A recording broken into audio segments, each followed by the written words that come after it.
안녕하세요, 여러분. 시어머니 시집살이보다 동서 시집살이가 더 무섭다는 말 혹시 들어보셨나요?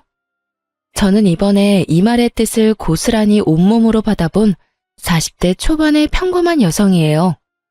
정말 다른 사람과의 대립 같은 건 피하고 싶어하는 성격이기도 하고요. 그렇지만 제가 당한 일련의 사건들 때문에 참는 것만이 능사는 아니라는 걸 알게 됐죠. 지금 이렇게 글을 쓰면서도 그 사람들의 말과 행동을 떠올리면 지금도 피가 거꾸로 솟는 것처럼 화가 날 정도거든요. 지금부터 제가 당한 황당한 일들을 하나씩 풀어볼게요. 저는 결혼 당시에는 지금과는 다르게 영양사로 일하고 있었어요. 남편은 평범한 중소기업의 회사원으로 시댁과도 큰 문제 없이 지내고 있었어요. 그런데 그런 제가 시댁과 트러블이 생긴 건 시동생, 그러니까 남편의 남동생이 결혼을 하고 나서부터였어요.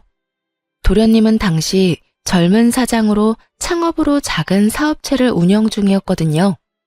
그런 도련님과 결혼하게 된 제 동서가 저보다 2살이나 많다는 것을 알게 되고 저는 살짝 걱정이 됐어요. 주변에서 그런 이야기를 종종 들었던 터라 걱정이 됐죠. 그리고 그런 우려는 도련님의 상견례에서 드러났죠. 상견례하는 도중에 화장실을 들렀는데 동서가 제 뒤를 따라 화장실로 들어오더군요. 그러더니 대뜸 그러더라고요. 제가 사회에서는 더 연장자고 경험이 많은 어른이니 저한테 이래라 저래라 시키지는 마세요. 존댓말 쓰면서 존중은 해줄 테니 그 정도에서 서로 선을 지키자고요.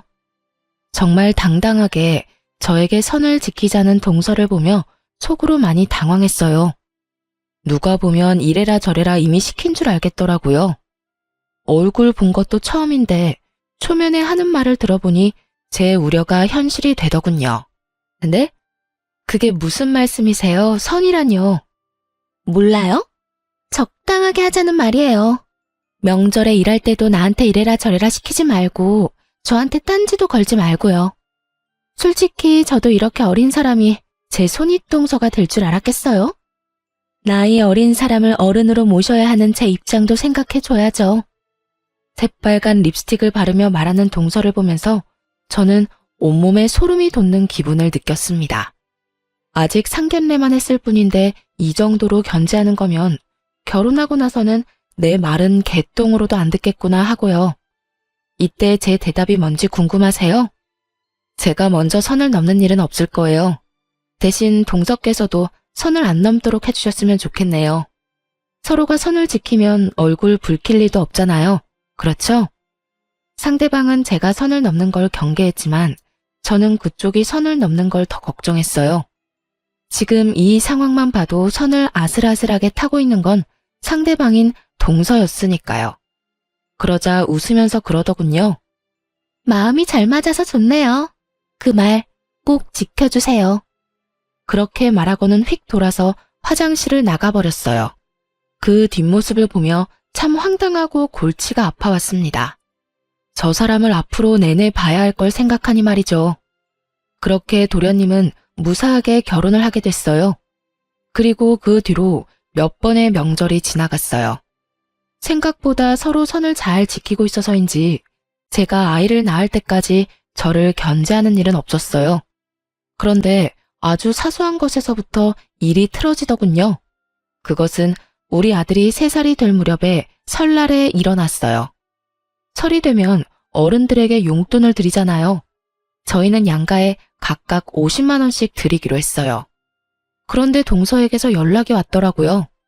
설 준비에 대해 이것저것 이야기하다가 갑자기 동서가 묻더라고요. 형님, 이번 설에 용돈은 얼마 하시기로 했어요? 저희는 50만 원 드리려고 해요. 그 외에 과일이나 건강기능식품도 하나씩 사서 드리고요. 그래요? 그럼 저희도 50만 원 해야겠네요. 설날에 봐요. 그렇게 전화를 끊었어요. 그런데 설 연휴에 시댁에 갔는데 어처구니 없는 일이 벌어졌어요. 시모가 제게만 일을 계속 시키더라고요. 동서가 늦어서 없으면 또 모르겠는데 있는데도 시모와 수다나 떨면서 일은 저한테만 다 시키더군요. 아무리 제가 둥글게 살고 싶은 사람이라도 이렇게 대놓고 차별하면 기분이 안 나쁠 수가 없잖아요. 그래서 제가 동서에게 말했어요. 동서, 여기 와서 제사 음식 만드는 거 좀 도와줄래요? 어머님이랑 대화하면서 쉬는 게 좋은 건 알겠는데 혼자 하면 아무래도 저녁까지 준비를 다 못 끝낼 것 같거든요. 최대한 돌려 말했어요. 명절이고 어른들 있는 데서 큰 소리 나면 안 된다는 생각에 말이죠. 그런데 동서는 제 이야기를 듣고도 태연히 가만히 있더라고요. 대신 움직인 건 시모였어요. 아무리 아랫동서래도 너보다 나이도 많은 사람한테 이래라 저래라 하는 건 너무한 거 아니니? 시모의 말에 저는 할 말을 잃었어요. 여기서 왜 시모가 나서는지 이해가 안 됐거든요. 네? 당연히. 너 설마 네가 먼저 이 집안에 들어왔다고 새로 들어온 동서한테 텃세 부리는 거야? 우리 집에서는 그런 텃세 용납 못한다. 시어머니를 앞에 두고 당당하게 이래라 저래라 일을 시켜? 어머님, 그게 아니라 동서는 오늘 와서 아무것도 한 게 없잖아요. 제가 지금 일을 다 하고 있는데. 그래서 네가 일 많이 하고 있다고 화내는 거야? 웃기지도 않아. 너는 그게 문제야.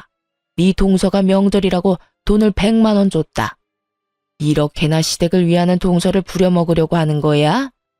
네가 생각해봐라. 돈을 많이 준 사람이 움직여야 되겠니? 돈을 적게 준 사람이 움직여야 되겠니? 결국은 돈 때문이었어요.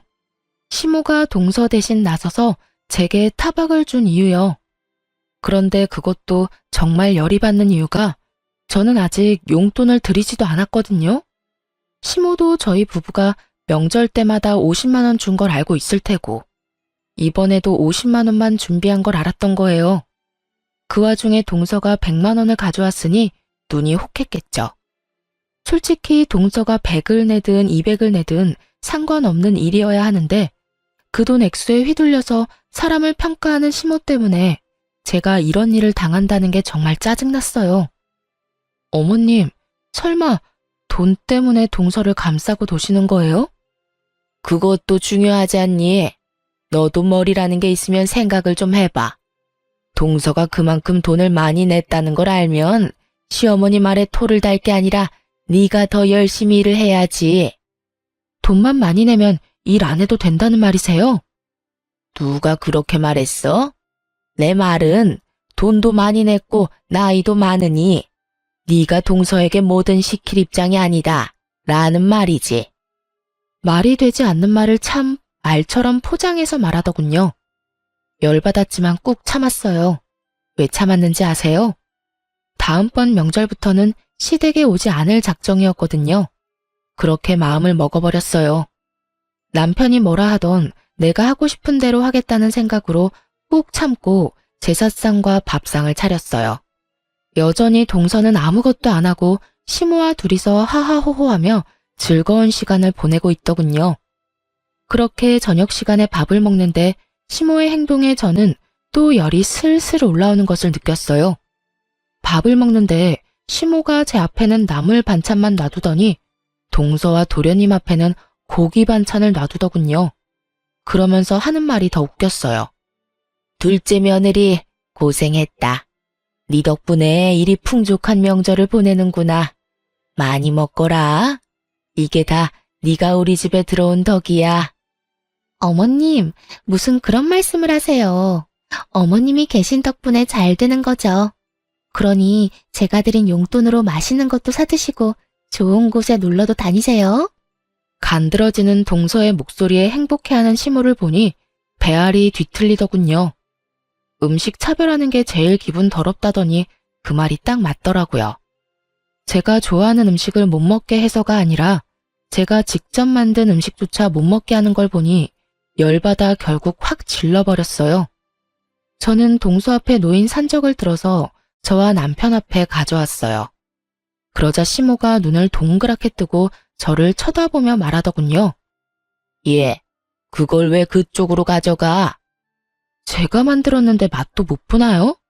그리고 고생은 제가 다 했는데 포상은 다른 사람이 받는 것 같아서 제 몫은 제가 챙기기로 했어요. 그러면서 보란듯이 밥을 와구와구 흡입하기 시작했죠. 너 무슨 애가 교양이 없어? 이런 식으로 마구잡이로 가져가면 어떡하니? 네가 한 게 뭐가 있다고? 제가 한 게 뭐가 없는데요? 아니, 그럼 여기 와서 부엌에 발 한 번 안 디디고 열심히 이빨이나 까던 동서는 뭘 한 게 있어서 고기 반찬 넙죽넙죽 갖다 바쳐요? 야, 동서 없었으면 그 고기들이 여기 있었겠어? 네가 맛이라도 본 건 다 동서 탓이야. 알아들어? 그 고기도 요리해줄 사람 없으면 다 썩어 빠지는 거 모르세요? 땀 흘려가며 몇 시간 동안 고생한 사람은 뒷전이고 그저 돈만 많이 낸 동서만 아끼시는 거 보니까 다음부터는 저도 돈 낼 테니까 사서 먹는 게 제일 낫겠네요. 오래 적어도 형님이라고 어디서 못된 맏며느리 행세야? 네가 맏며느리라도 맏며느리 같은 일을 했어야 칭찬을 하든 말든 할 거 아니야? 할 수 있는 거라고는 요리하는 것밖에 없는 주제에 어디서 말대꾸야? 그러니까 요리는 전문가한테 맡기세요. 저 하나한테 다 시켜먹지 마시고요. 열받은 저는 그 자리에서 일어나 바로 부엌으로 갔어요. 다들 제가 화나서 감정을 식히러 간 거라고 생각한 듯 하더군요. 저는 전혀 그럴 생각은 없었어요. 화는 이미 나 있었고 열받아서 제가 만든 음식 앞에 소금통을 들고 섰어요. 그리고 음식들 위로 소금을 완전 쏟아부어 버렸죠. 그리고 그 다음에는 설탕도 열심히 쏟아부었어요. 열심히 제사 준비했는데 돌아온 게 이런 멸시라니. 해놓고 인정도 못 받을 거 왜 했나 싶었어요. 그래서 제가 한 음식 싹 다 망쳐버렸죠. 그리고 나와서 남편에게 말했어요. 어머님 용돈으로 드릴 돈 어디 있어? 여기. 남편이 돈이 든 봉투를 제게 줬어요. 저는 그걸 챙겨서 제 가방에 넣고 시댁 현관으로 갔어요. 시모가 그것을 보고 있다가 부랴부랴 따라 나오더라고요. 너 그 돈 우리한테 주려고 한 돈 아니냐? 그걸 왜 네가 갖고 가? 혼자서 일하고 밥도 제대로 못 먹었는데 제가 왜 어머님한테 용돈을 드려요? 맘 같아선 일당이라도 달라고 말씀드리고 싶지만 그럴 수 없으니 저희가 어머님한테 드리려던 돈 일당으로 생각하고 제가 가져갈게요. 어차피 동서에게 100만 원 받아서 저희가 주는 돈은 필요도 없으시잖아요. 너 아까 내가 그런 말 했다고 지금 시어머니를 핍박하는 거니? 세상 말세다 말세야.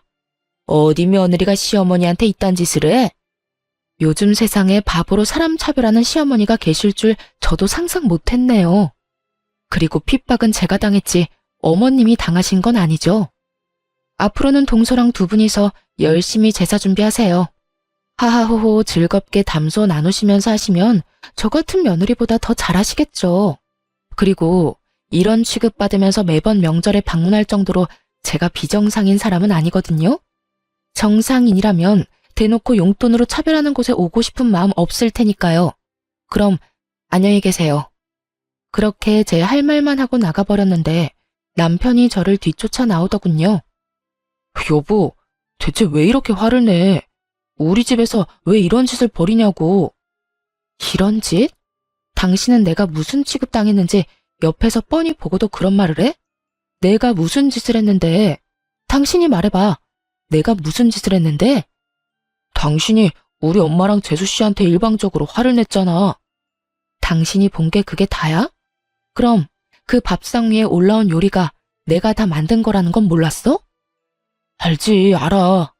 그래도 좀만 참으면 되는 걸 왜 그렇게 화를 내는 건데? 손가락 하나 까딱하지 않고 쉬던 사람들이야. 나 혼자 제사 준비에 식사 준비 다 했다고. 그런데 뻔히 내가 좋아하는 반찬 알면서 그걸 동서 앞에 놔두시는 거 못 봤냐고. 한 번은 참았어. 그런데 이건 너무 빈정상하잖아. 음식으로 어떻게 차별을 해? 이게 맞는 거야? 화를 안 낼 일이냐고. 그럼 당신이 돈을 좀 더 잘 벌지 그랬어. 뭐? 그걸 말이라고 해? 내 말이 틀려. 돈도 못 벌면 일이라도 해야지. 솔직히 동생네가 돈 더 많이 한 것도 사실이고 그러면 당신이 좀 양보해줘야 하는 거 아니야? 우리는 돈 안 내? 그리고 집마다 다 사정이 다른데 어떻게 남들 하는 만큼 다 내고 살아? 그리고 돈을 더 벌라니? 나 박봉이라고 지금 무시하는 거야? 무시하는 게 아니라 그게 사실이잖아. 당신이 돈만 좀 더 잘 벌었어 봐. 그러면 우리도 부모님 댁에서 이렇게까지 수모 당할 일도 없었겠지. 당신도 진짜 돈 때문에 내가 이런 취급당하는 게 당연하다고 생각하는 거야? 당신도 단단히 미쳤네. 됐어. 나 이제 시댁에 안 와. 당신이나 오던가 마음대로 해. 남편의 말에 배신감을 크게 느꼈어요. 저라고 하고 싶은 말이 없었겠어요? 도련님네 사업하며 동서는 일도 안 하며 편하게 도련님 돈 쓰면서 생색은 다 내고 다녔거든요. 남편에게 너는 왜 그만큼 못 버냐고 말하고 싶었지만 남편 생각해서 참았던 거예요. 솔직히 이날 제가 느낀 감정은 이 집에 내 편은 아무도 없구나였어요. 결국 남편과도 싸운 저는 바로 친정으로 향했어요. 그런데 그날 저녁에 동서가 전화를 했더군요. 형님, 도대체 음식에 무슨 짓을 한 거야? 도저히 사람 먹을 수가 없잖아. 먹지 말라고 그렇게 해놓은 건데 잘 됐네요. 앞으로는 음식 드시고 싶으시면 직접 요리해서 드세요. 저한테 전화 와서 뭐라 하지 마시고요. 결국 그렇게 전화를 끊고 그 뒤로 진짜 명절에 가지 않았어요. 남편이 저를 박봉의 쓸모없는 여자로 생각한다는 걸 알았을 때 이혼을 고려했지만 그때는 이미 뱃속에 둘째가 들어있더군요. 그래서 그때 한 가지 결심했죠. 딱 한 번만 더 저를 폭발하게 만들면 뒤도 안 돌아보고 이혼해 버릴 거라고요. 2년간 시댁의 발길을 끊었더니 그제야 시모가 연락이 왔더군요. 앞으로 그런 일 없을 테니 제사 지내러 오라고요. 무슨 조상님들 벨낯이 어쩌고 말은 거창하게 하는데 딱 봐도 동서의 요리 솜씨가 별로였던 모양이었어요. 시부모가 생각보다 입맛이 까다롭거든요. 결국 동서까지 전화해서 미안했다고 돌아오라는 말을 듣고 3년째부터 명절에 다시 가게 됐어요. 용서했다기보다는 이때쯤에는 제게도 변수가 생겼거든요. 바로 이직이었어요. 저는 결혼 전부터 영양사로 일을 했는데 돈을 많이 벌지는 않지만 시간은 그래도 규칙적인 편이었어요. 그런데 남편이 박봉인의 어쩌네 하는 말을 들으니 자존심도 상하고 화도 나더라고요. 그 와중에 어머니에게서 연락이 온 거였어요. 친정부모님은 두 분이서 음식점을 운영하고 계셨거든요. 워낙 잘 되는 음식점이라 사람들도 많고 단골도 많은 곳이에요. 그런데 아버지가 손을 다쳐서 요리를 더 이상 못할 상황이 됐어요. 낫는 데까지는 시간이 한참 걸리고 그 사이에 괜찮은 사람 찾는 것도 힘들고 그래서 어머니가 저한테 전화를 하셨더라고요. 혹시 이쪽에서 일해볼 생각 없냐고 말이죠. 처음에는 애들 생각해서 시간이 좋은 영양사로 남을까 싶었는데 괜히 오기가 생기더라고요. 애들을 시댁에 맡기는 한이 있더라도 돈을 좀 많이 벌어봐야겠다는 생각이요. 어머니가 수익은 벌어들인 수입에 따라 나눈다고 하셨던 게 사실 가장 큰 이직 이유였어요. 워낙 잘 되던 가게인데다가 가족 경영으로 소규모로 하다 보니 인당 돌아오는 수익이 꽤 높았거든요. 그래서 결국은 영양사를 그만두고 본격적으로 부모님 가게 일을 같이 하기로 했어요. 그렇게 이직을 하고 2달 정도 일하는데 확실히 예전보다 훨씬 더 잘 벌게 됐어요. 힘은 예전보다 더 들었지만 쌓이는 통장 잔고를 보니 기분이 좋았거든요. 그리고 돈을 점점 더 많이 벌면 벌수록 남편도 더 좋아했어요. 그렇게 일한 지 3년쯤 지났을 때였어요. 시부모에게 연락이 왔어요. 잠깐 시댁으로 오라는 연락이었죠. 일하느라 바쁜 와중에 시간 내기 힘들어서 주말에 간다고 했는데 평소 같으면 그냥 오라면 올 것이지 무슨 주말이냐 하고 토를 달 법한 양반들이 무슨 일인지 너 좋을 대로 오라고 하시더군요. 이상한 생각이 들었지만 뭔가 중요한 일인가 싶어서 저도 일을 마치자마자 시댁으로 얼른 달려갔어요. 갔더니 시부모만 있는 게 아니었고 도련님과 동서, 남편까지 있더라고요. 도련님네도 와 계셨네요? 무슨 일로 부르셨어요? 내 긴 말 안 하마. 네 시동생 얼마 전에 같이 일하던 동업자한테 사기당했어. 그놈이 아들이 벌어놓은 사업자금을 몽땅 다 들고 날랐다지 뭐니? 그래서 지금 파산 직전까지 왔어. 내 첫째한테 들어보니 네 가게가 그렇게 장사가 잘 된다며? 네가 우리 둘째 아들 거기서 일하도록 해줄 수 없겠니? 가족 좋다는 게 뭐니? 이럴 때 돕고 사는 거지. 안 그러냐? 자기 편할 때만 가족이라고 말하는 시모를 보니 정말 안이 꽂고 열받았지만 참았어요. 그런데 그때 도련님이 제게 말하더군요. 형수, 제발 저 좀 살려줘요. 형한테 들어보니까 월급도 엄청 많이 번다는데. 우리가 들어가서 일하면 도움도 되고 우리도 급한 불은 끌 수 있고. 솔직히 지금 파산 직전이에요. 도련님, 제 밑에서 일하실 수 있겠어요? 솔직히 여태껏 식당에서 일해본 적 없는 사람을 쓰는 것도 저희 쪽에는 큰 위험이고. 제 말이 끝나기도 전에 동서가 불쑥 저희 말하는 사이에 끼어들었어요. 누가 형님 밑에서 일한대요? 그냥 일만 가르쳐주고 2호점 열 수 있도록 금전적인 지원만 해달라는 이야기예요. 솔직히 형님네가 저희 남편 아랫사람으로 취급하는 것도 싫고 그냥 돈 빌려주고 레시피만 알려주면 끝 아닌가요? 이 말은 그거였죠. 네 밑에서 일하기 싫으니 너는 레시피랑 돈만 지원해주고 꺼져라. 그 이야기를 듣는데 아직도 정신 못 차렸구나 싶었어요. 사업이 망해서 지금 돈 빌리러 온 인간들이 이렇게 콧대를 세우고 기고만장한 꼴을 봐야 한다니. 결국 열받은 저는 더 생각하지도 않고 거절했어요. 일하기 싫으면 2호점도 없어요. 본점에서 일도 한번 해보지 못한 사람이 어떻게 2호점을 열어요? 저희 가게는 2호점 열 생각도 없고요. 일도 배우기 싫고 2호점을 열고 싶고 그런 마음이라면 저희 친정 부모님께 바로 찾아가시는 게 좋겠네요. 근데 이 상황 좀 웃기지 않아요? 물에 빠진 사람 구해주겠다니 보따리도 찾아내라는 거잖아요. 물속에서 건져만 주면 됐지 뭐가 그렇게 원하는 게 많은지. 아직 덜 급한 것 같으니 저는 이만 가볼게요. 제가 자리에서 일어나는 신용을 하자 시모가 저를 붙잡았어요. 넌 애가 왜 이렇게 인정이 없어? 얘네 불쌍한 거 안 보이니? 네가 도와주면 좋잖아. 돈 벌면 어차피 다 갚는다는데 왜 그렇게 예민하게 굴어? 예민한 게 아니라 상식적인 거죠. 일 안 배우면 2호점도 없어요. 그렇게 알고 계세요. 결국 그 뒤에 도련님이 찾아와 저희 가게에서 일을 한 달간 배웠어요. 그리고 무슨 돈이 있었던 건지 2호점을 만들었더라고요. 그렇게 번갯불에 콩 볶아 먹듯 일을 배워서 바로 2호점을 차려 나갔어요. 제 눈앞에서 사고만 치던 시동생이 나가서 저도 속은 편했는데 2호점에서 내내 사고만 치더군요. 사업을 했다고 해서 장사에는 소질이 있겠거니 했는데 아무래도 음식점이다 보니 위생 관련해서 문제가 계속 터졌어요. 그래서 그거 수습하려고 매번 제가 시동생 가게에 들렀어야 했고요. 그런데 더 웃긴 건 이 와중에도 시부모의 둘째 아들에 대한 사랑은 아주 지고지순하더군요. 도련님네가 새로 가게를 오픈해서 나가고 얼마 안 지나서 시댁 친척 중에 칠순잔치가 있어서 참석하게 됐어요. 제가 화장실에 갔다가 사람이 너무 많아서 그냥 돌아오는데 친척들 이야기하는 게 들리더라고요.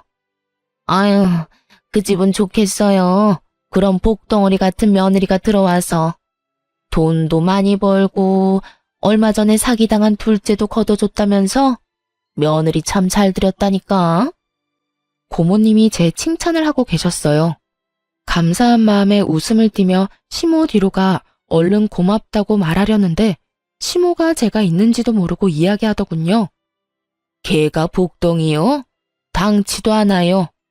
복덩이는 여기 우리 둘째 며느리지. 자기 남편 사기당해도 얼마나 내조를 열심히 하는지. 게다가 첫째 며느리하고는 달라서 그 힘든 와중에도 열심히 시댁에 용돈도 붙여주는 참 착한 며느리예요. 그 이야기에 진짜 어이가 없었어요. 남편이 그렇게 일하느라 바쁜데도 동서는 일도 돕지도 않고 도련님 사업할 때처럼 집에서 쉬고 있었거든요. 가끔씩 도련님이 바쁜 일정이 있거나 약속이 있을 때만 잠시 나와서 가게를 봐줄 뿐이었고요. 그런 둘째 며느리가 제 자식 돈으로 효도 생색내고 있다는 걸 아는지 모르는지 입에 침이 마르도록 열심히 칭찬 중이었어요. 그걸 보니 정말 정이 뚝 떨어지더군요. 그런데 제가 이 집안에서 정말 떨어져 나올 일은 그 다음에 발생했어요. 제가 영양사에서 자영업자로 직업을 전환하면서 아이들을 볼 수 있는 시간이 많이 줄었거든요. 그래서 어쩔 수 없이 5살, 8살 애들을 시댁에 맡길 수밖에 없었어요. 그렇게 몇 달쯤 맡겼는데 애들이 점점 시댁에 가길 싫어하더라고요. 엄마, 우리 할머니 집에 안 가면 안 돼.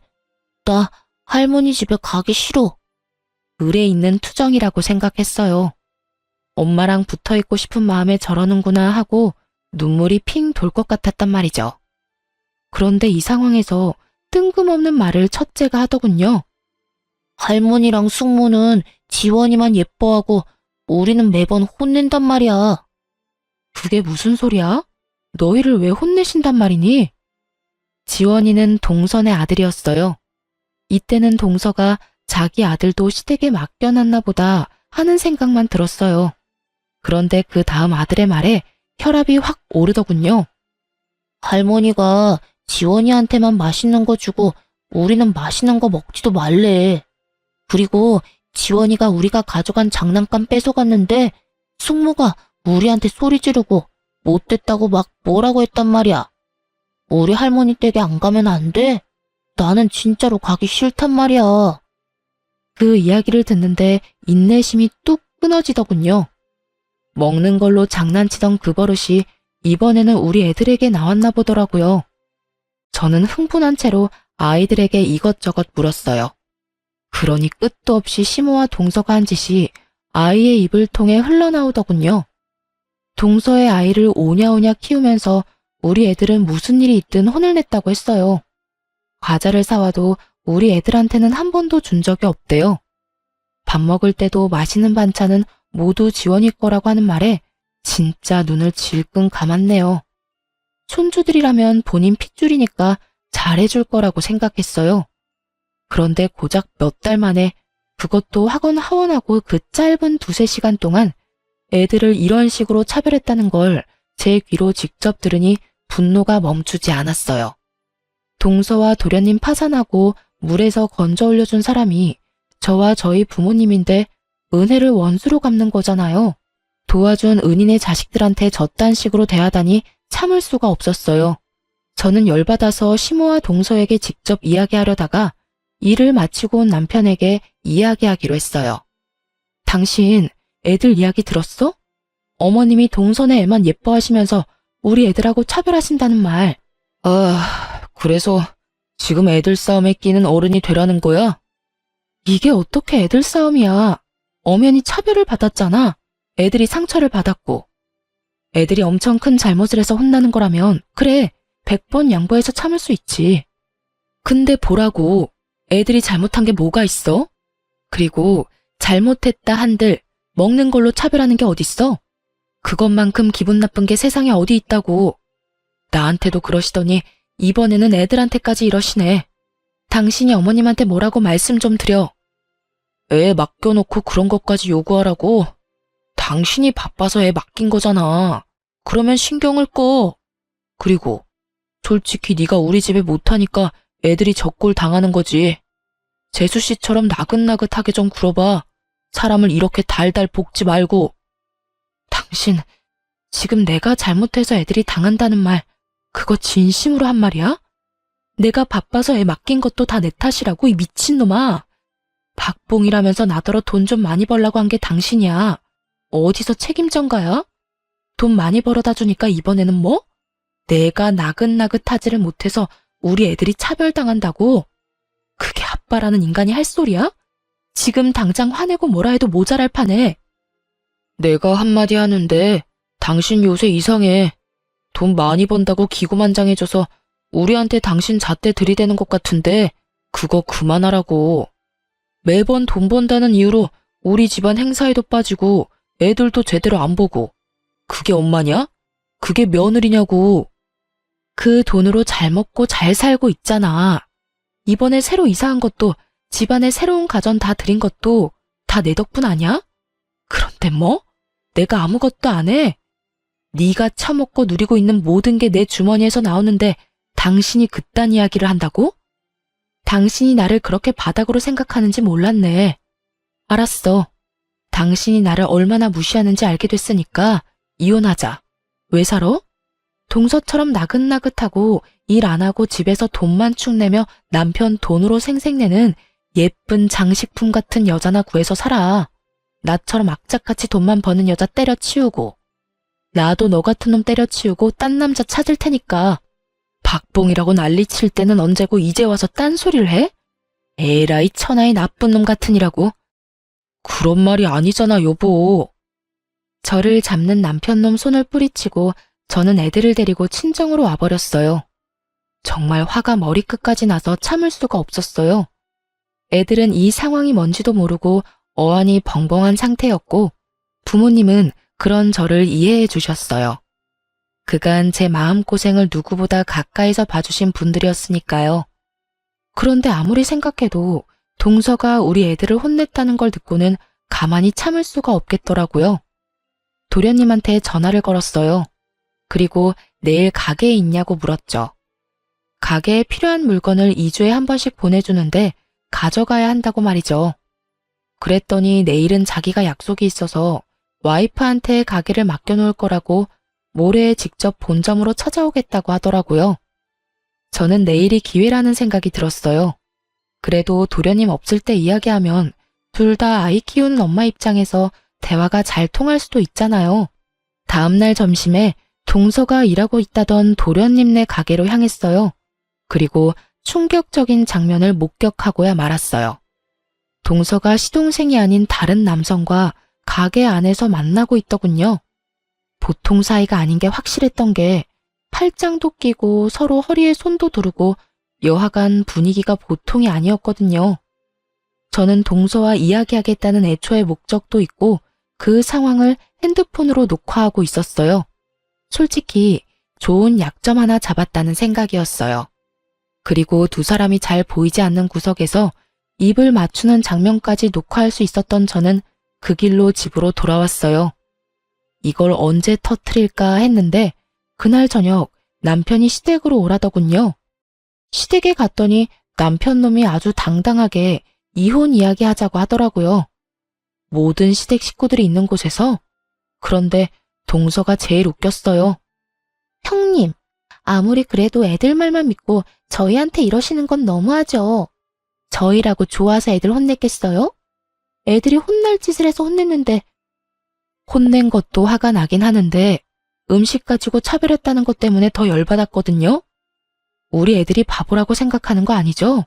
어쨌든 이혼 번복 안 해요. 그렇다네요, 아주버님. 그러면 형님이 원해서 이혼하는 거니까 위자료도 이쪽에 줘야 하는 거 알죠?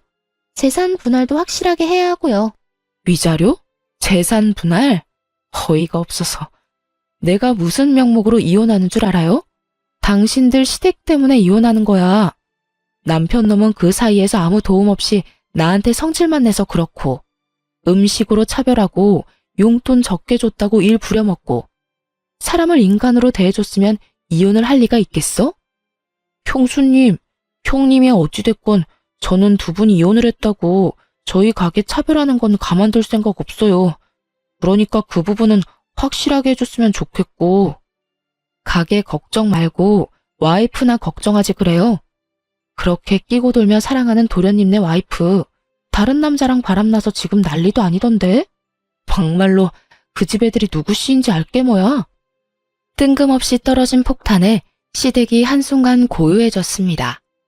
저는 그 고요함을 즐기며 그 속에 전혀 고요하지 못한 동서의 얼굴을 보며 핸드폰을 열어 동영상부터 켜줬어요. 도련님 약속 있다고 가게 동서한테 맡겼죠? 보세요. 거기서 낯선 남자랑 둘이서 얼마나 즐거운 시간 보냈는지. 그리고 그 순간 시동생이 제 폰을 들고 가서 요리조리 화면을 확대해 보더니 얼굴이 새빨갛게 분노로 터질 것처럼 변해버렸어요. 어떻게 당신이 이 사기꾼하고 같이 있어? 사기꾼? 갑자기 등장한 단어에 저도 당황한 찰나 동서가 그 자리에서 시동생에게 무릎을 꿇고 빌더라고요. 여보, 잠깐 내가 정신이 나갔나 봐. 그러려고 그런 건 아닌데. 너 미쳤어? 어떻게 우리 회사 망하게 한 사기꾼 놈이랑 붙어먹어? 알고 보니 동서의 상간남이 시동생 회사를 말아먹은 시동생의 친구이자 동업자였던 사람이었더군요. 동서도 참 지고지순하더군요. 남편 회사 망하게 만들어서 자기도 힘든 상황에 사업 망하게 한 남자와 계속 만나고 있었다니. 아마 그 남자 쪽에서 뭔가 금전적인 지원을 해줬을 거예요. 아니면 두 사람이 여전히 만나는 게 이해가 안 가니까요. 그런데 그 상황에 더 배신감을 느낀 사람은 시모였더라고요. 야, 너 어떻게 이럴 수가 있어? 네가 우리 아들 사업 망하게 한 놈이랑 붙어먹었어? 너도 저 사기꾼이 아들 사업 망하게 하도록 도와줬지? 내가 아들 사업에 투자한 돈만 해도 얼만데 그 돈이 지금 이 집 담보로 여전히 대출로 잡혀 있는데 어떻게 내 돈을 다 날려먹게 만들 수가 있어? 자그마치 1억이다 1억. 그 돈을 날려먹은 게 다 니년 탓이라고? 내 돈 내놔. 당장 내 돈 내놔. 그렇게 동서를 애지중지하던 시모가 동서에게 년이라는 말까지 해가며 옷을 붙들고 난리를 쳤어요. 시모의 힘에 이리저리 휘둘리는 동서의 얼굴은 평소의 그 완벽하고 새초롬한 모습 따위는 사라지고 없었죠. 어머니, 설마 동생한테 이 집 담보로 대출받아서 사업자금으로 줬어요?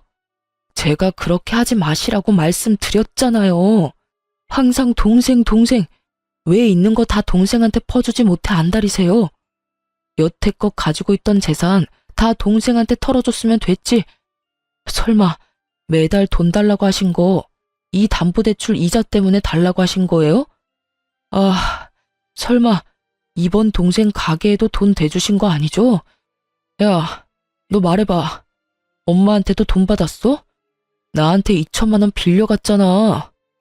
남편의 말에 저도 깜짝 놀랐죠. 그때 2호점 연다고 돈 빌려달라고 했을 때 제가 거절했는데 남편이 몰래 동생에게 돈을 줬을 거라고는 상상도 못하고 있었거든요. 참, 저 몰래 많이들 시동생과 동서를 도와줬더라고요. 결국 남편도 시모의 행동에 열이 받아서 또 분노해서 난리가 났죠. 동서의 불륜 동영상 하나로 집안이 연쇄적으로 난리가 난 걸 보니 속으로 참 웃겼어요. 서로가 서로를 비난하며 니 탓 내 탓하고 있었거든요. 그렇게 나긋나긋하고 용돈 잘 주는 며느리에서 순식간에 죽일년이 된 동서를 보며 저도 그제야 마음의 응어리가 좀 가라앉았어요. 그렇게 서로 탓만하는 사람들 보며 남편에게 말했어요. 소송할 거고 위자료는 아마 당신이랑 당신 집안에서 전부 내야 할 거야. 우리 쪽 변호사는 상당히 자신 있는 모양이더라고. 그럼 앞으로 연락하고 싶으면 변호사 통해서 연락해. 그렇게 말하고 나와버렸어요. 그리고 어떻게 됐을까요? 시동생이 운영하던 저희 가게 2호점도 망해버렸어요. 사업한다는 인간이 개인사를 가게 운영하는 데까지 끌고 들어와서 결국에는 고객들 다 떨어져 나가고 폐업하게 됐더라고요. 그리고 그 덕분에 남편이 지원해줬다는 2천만 원도 훅 순식간에 사라져버렸죠. 그때 돼서야 제정신이 돌아왔나 보더라고요. 저를 찾는 전화를 미친 듯이 하더라고요. 저는 할 말 없으니 변호사 통해서 말하라고 했고요. 나중에 장문의 문자가 왔는데 보고 있으려니 웃기지도 않았습니다. 남편이 저한테 그렇게 한 이유가 자격지심 때문이었대요.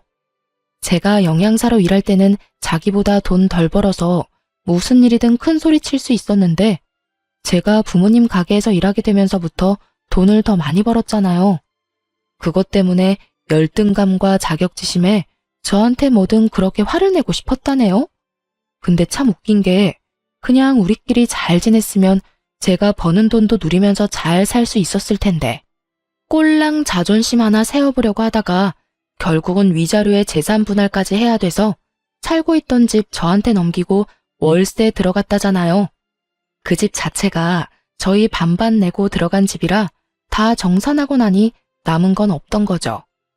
그런데도 시모가 장남인 자신이 아니라 동생만 챙겼던 걸 알고 나서는 시댁으로 들어갈 생각도 안 하더군요. 혼자 살 거라네요. 부모 부양할 생각조차 없다고 그렇게 시댁과 연 끊고 지낸대요. 시동생은 동서를 용서하고 같이 살아보려고 했다고 해요. 그런데 동서는 이혼하고 싶어 했고요. 근데 결국은 이혼을 안 하고 여전히 같이 살더라고요. 그 이유를 알고 나니 웃겼는데 동서가 그 불륜남한테 버림받는 바람에 갈 곳이 없어져 시동생 옆에 딱 붙어 있으려고 했다네요. 자기도 비빌 언덕은 있어야 한다고 생각했나 보더라고요. 그런데 그 불륜남이 시동생에게 붙잡히면서 일이 복잡해진 거죠. 불륜남이 자기 혼자 죽기는 싫었는지 동서가 사업 망하도록 도와줬다면서 돈 빼돌릴 때 도움 줘서 그만큼 가져갈 수 있었던 거라며 다시 폭탄 하나 터트린 거예요. 결국 그 이야기 듣고 시동생이 열받아서 내치려고 했는데 동서가 빌고 빌어서 결국 같이 산다고 해요. 그치만 돈도 다 잃고 가게마저 폐업되고 나서는 갈 곳이 없어서 시댁에 들어가서 지낸다는데 아주 노비처럼 지내고 있다고 하더군요. 그 사람이 뭘 하든 저는 제 인생 가야 하는 게 맞는 거죠.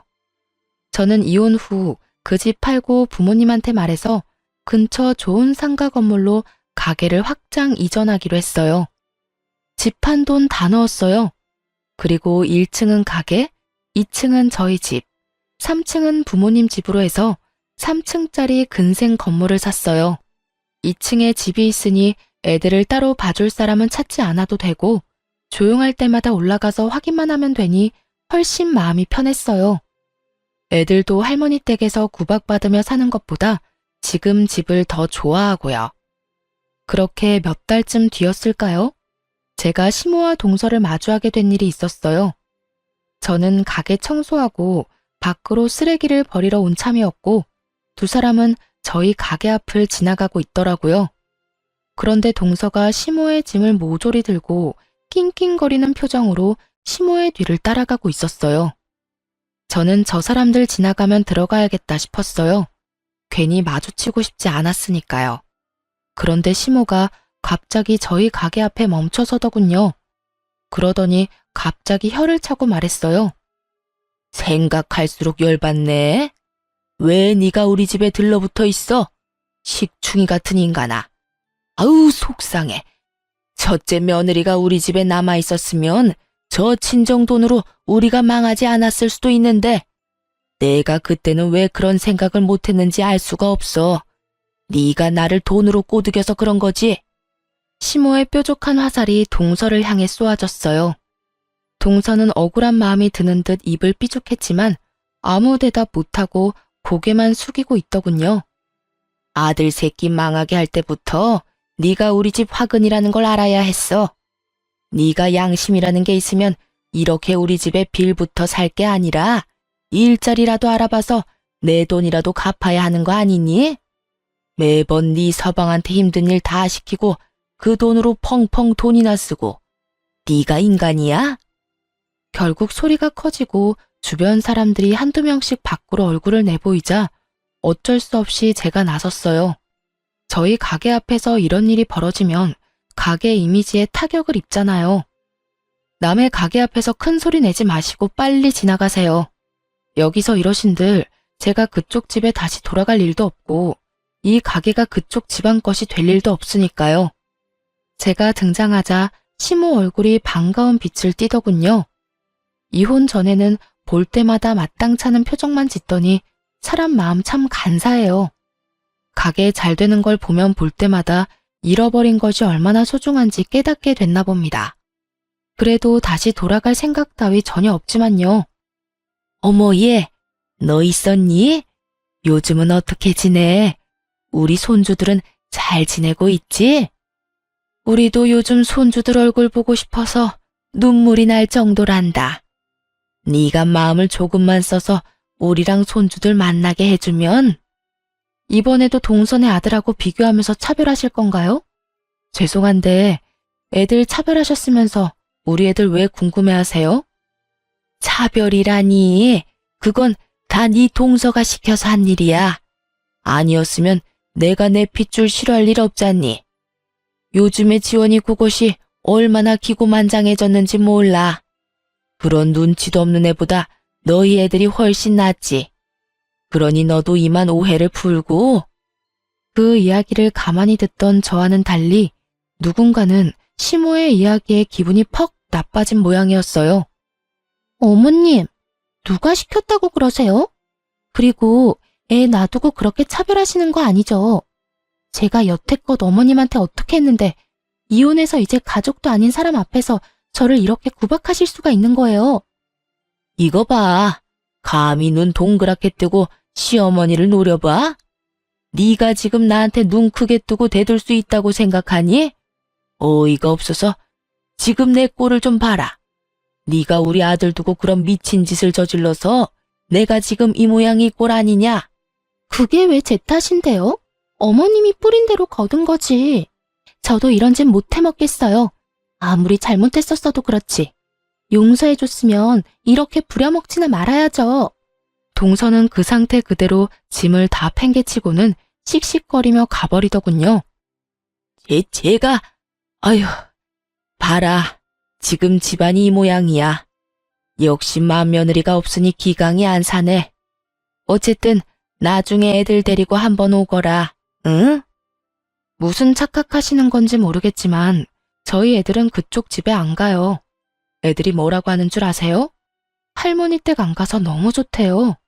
할머니한테 차별받아서 정말 기분 나빴는데 여기서는 그런 차별 안 받아도 된다고요. 그러니까 기대하지도 마세요. 애들 차별할 때는 언제고 이제 와서. 제 말에 시모가 얼굴이 올그락 푸르락 하더니 결국 아무 말 못하고 땅에 떨어진 짐을 주워서 어그적 집으로 걸어가더군요. 결국 돈으로 저울질하다가 두 며느리에게 버림받고 둘째 아들이 돈 잘 버는 것 같아서 거기 돈 쏟아부었다가 그 사실을 알게 된 장남에게 버림까지 받았네요. 덕분에 사람을 마음으로 대하지 않으면 저렇게 순식간에 망할 수도 있다는 걸 알게 됐네요. 어찌됐든 시댁 사람들은 모두 저에게는 최악의 사람들이었어요. 나중에 들어보니 동서는 이때 저와 마주치고 시모와 언쟁을 벌인 다음에 그대로 집을 나가버린 모양이었어요. 제게 고통을 준 사람들이 모두 벌을 받은 걸 확인하니 마음이 좀 편해졌어요. 여전히 저는 아이들 둘 키우며 열심히 살고 있어요. 지금은 저희 부모님이 하시던 가게를 이어받아 열심히 사장으로 일하고 있습니다. 앞으로는 이런 사람들과 엮이지 않고 좋은 인연만 만들면서 잘 살아볼 예정입니다. 여기까지 제 이야기 들어주셔서 감사합니다.